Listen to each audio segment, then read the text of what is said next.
భారత communist party Marxist లో తీవ్ర విషాదం చోటు చేసుకుంది. సీనియర్ కమ్యూనిస్ట్ నేత కేరళ మాజీ ముఖ్యమంత్రి విఎస్ అచ్యుతానందన్ కన్నుమూశారు. గుండెపోటుతో గత నెల 23వ తేదీన ఆసుపత్రిలో చేరిన ఆయన పరిస్థితి విషమించి ఈ రోజు మధ్యాహ్నం కన్నుమూశారు. ఆయన మరణ వార్త తెలిసి కమ్యూనిస్టు నేతలంతా దిగ్భ్రాంతికి గురవుతున్నారు.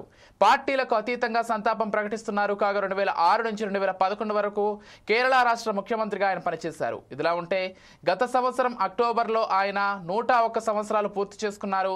1923 అక్టోబర్ 20న అలప్పుజా జిల్లాలోని పున్నప్రోలులో ఒక కార్మిక కుటుంబంలో జన్మించిన అచ్యుతానందన్ ట్రేడ్ యూనియన్ కార్యకలాపాల ద్వారా రాజకీయాల్లోకి అడుగుపెట్టారు. అచ్యుతానందన్ 1939లో స్టేట్ కాంగ్రెస్లో చేరారు. 1940లో కమ్యూనిస్టు పార్టీ సభ్యుడయ్యారు. 15 సంవత్సరాలు వరుసగా కేరళ అసెంబ్లీలో ప్రతిపక్ష నాయకుడిగా ఉన్నారు. ఆయన చివరిసారిగా 2016 నుంచి 2021 వరకు కేబినెట్ హోదాతో పరిపాలనా సంస్కరణల కమిషన్ చైర్మన్గా ప్రభుత్వ పదవిలో ఉన్నారు.